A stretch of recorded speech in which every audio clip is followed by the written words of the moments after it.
El 16 de octubre de 2023, presuntos miembros del Cártel del Noreste tomaron por asalto 12 camiones que transportaban combustible en la carretera Matamoros-Reynosa y obligaron a los choferes a desechar la gasolina en un terreno baldío.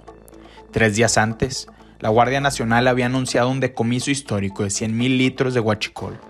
Para Washington, estas imágenes se han convertido en la prueba más evidente de que el contrabando de combustible de Estados Unidos a México representa una industria criminal de alto crecimiento.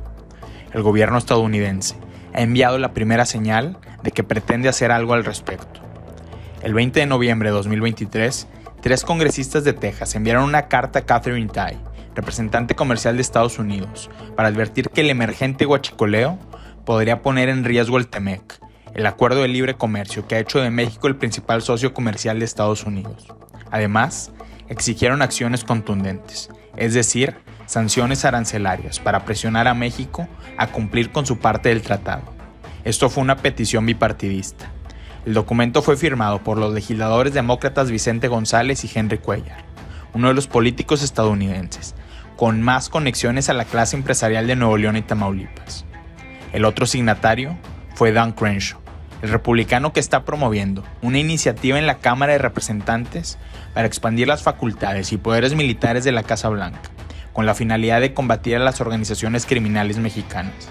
La ley de declaración de guerra contra los cárteles designa a estos grupos como amenazas a la seguridad nacional de Estados Unidos y se enfoca en un procesamiento más agresivo de la estructura financiera de las organizaciones criminales.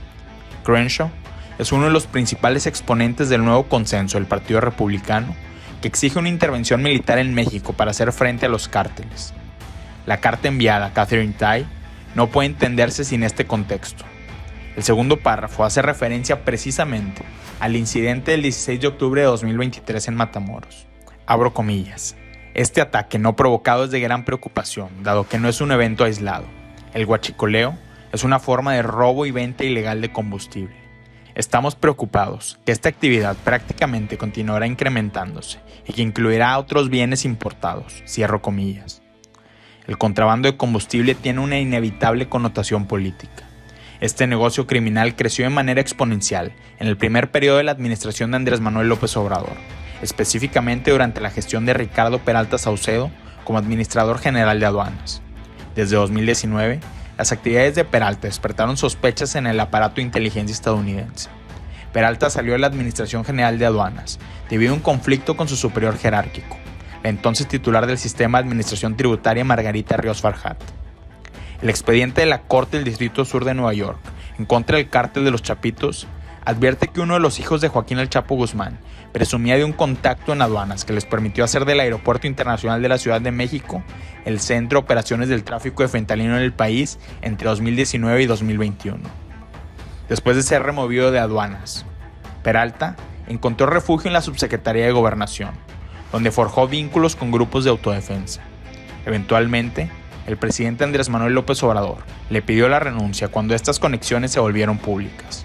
Sin embargo, Peralta se convirtió en uno de los operadores electorales de referencia de Morena y ayudó a movilizar las estructuras de tierra que permitieron al oficialismo ganar las gobernaturas de 2021, incluyendo la de Tamaulipas y la de los estados de la costa del Pacífico. Peralta aparece como el común denominador de uno de los casos que mejor exhibe la intersección entre el negocio del tráfico ilegal de hidrocarburos y el financiamiento de campañas políticas. En noviembre de 2021, el empresario Sergio Carmona fue asesinado en San Pedro Garza García, Nuevo León. En ese entonces, Carmona era considerado el principal operador de contrabando de combustible en el país y el principal mecenas de Morena en Tamaulipas y en la costa del Pacífico. De acuerdo al periodista Salvador García Soto, Carmona destinó alrededor de 500 millones de pesos en la elección intermedia de 2021 para financiar campañas de manera ilegal en estados en los que Peralta tenía presencia a través de su estructura de movilización política. El hermano de Sergio Carmona, Julio, fue designado por Ricardo Peralta como administrador general de la aduana de Reynosa, Tamaulipas, en 2019. Después del asesinato de su hermano, Julio se habría convertido en testigo protegido del aparato de justicia de Estados Unidos, de acuerdo a personas cercanas al asunto.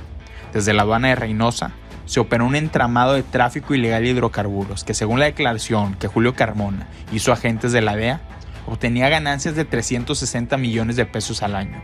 De manera paralela, Las empresas de los hermanos Carmona, Grupo Industrial Hauser y Grupo Industrial Permart, obtuvieron contratos federales irregulares por al menos 1.500 millones de pesos, de acuerdo a información de la Unidad de Inteligencia Financiera revisada por Código Magenta. La cercanía de los Carmona con la clase política se hizo patente en los vuelos de importantes figuras de Morena en el avión privado matrícula XBPND, propiedad de estos empresarios, así como en un mecanismo de préstamo de camionetas de lujo a políticos. Erasmo González, diputado federal de Morena, muy cercano al dirigente nacional Mario Delgado y presidente de la Comisión de Presupuesto, utilizaba una camioneta Grand Cherokee con placas WTF 420A que estaba a nombre de una de las empresas de los Carmona. A 6 meses de la elección presidencial de México, la carta enviada por González, Cuellar y Crenshaw vuelve a colocar el caso Carmona en la agenda pública. Algunos incidentes que tocan de manera tangente la conexión de Morena con este expediente ya habían sido explorados por denuncias públicas independientes de Porfirio Muñoz Ledo durante la sucesión del partido en 2021 y de Javier Cuello Trejo, abogado defensor del exgobernador de Tamaulipas Francisco García Cabeza de Vaca en marzo de 2023. Abro comillas. Recordemos que Sergio Carmona, en colusión con Mario Delgado, se apoderaron de las aduanas y el negocio del huachicol, pretendiendo entregar el Estado a la delincuencia organizada, situación que ha sido de conocimiento público a través de los medios de comunicación, incluida la información de que el gobierno de Estados Unidos ha iniciado una investigación concreta en contra de estas personas. Cierro comillas. Esto lo aseguró Cuello Trejo, cuyo cliente, Francisco García Cabeza de Vaca, tuvo una relación diplomática estrecha con el congresista Henry Cuellar, uno de los autores de la carta.